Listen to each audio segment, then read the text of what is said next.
You know how hard it is to change people's perceptions.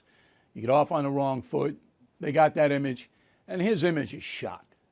I mean, he doesn't command the stage. He hasn't done anything to help the country, with the possible exception of vax rollouts, but he hasn't done anything.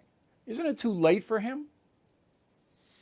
No, I don't believe so. 1 year is an eternity in politics, and 3 years is obviously triple that length, whatever triple eternity. But it's not going to be 3 years. He gets whacked next November.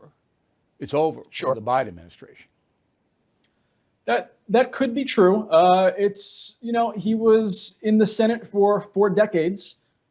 When push comes to shove, perhaps he will really show his ability to form some consensus within that governing body and actually get things done. Perhaps now, when he doesn't have to do that, at least on paper by the numbers, he's being a little more bold and trying to check off more things from the progressive agenda than he otherwise would. See, I could be wrong and I could be mean, and I don't want to be either, but I don't think he's up to the job. I don't think he can do it. Okay. I mean, that's certainly your opinion. I'm not going to Do you argue disagree with that opinion? No. Do you think that Joe Biden at age 79 can run this country effectively? He certainly has not instilled confidence in me thus far, but I was of a similar belief prior to the election, to be fair. So really has not changed. So you never thought that Biden would be a good president. It was just the anti-Trump movement that put him into office, right?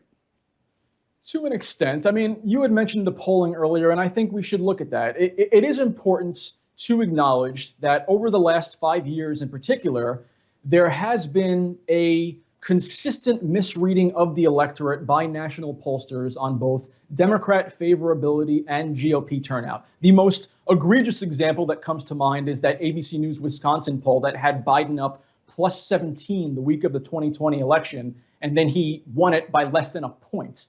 You know, the Real Clear Politics average had Andrew Gillum ahead of Ron DeSantis by nearly 4 points, and we know Ron DeSantis won that race. More recently, it had New Jersey Governor Phil Murphy up by 8 points, and look how close that race turned out to be. So I think there is ample evidence here to suggest a real disconnect between Democrat polling and Democrat performance. Now, onto Biden. Now I'm gonna disagree with you, and I'm gonna base it on a fact.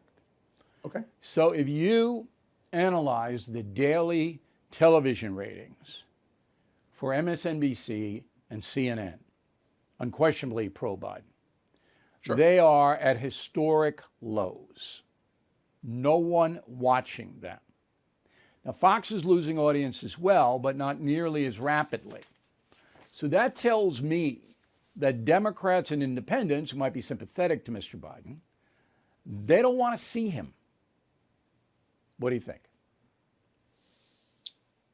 As I had said previously, his appearances rarely instill confidence, so I'm not going to entirely disagree with that. If you want to break up the segments between progressives, moderates, and independents, we can examine each of those. You know, right now, he does not seem to have a clearly defined base. He is yet to deliver any sort of major legislative victory for progressives who were already not particularly enthusiastic about him to begin with.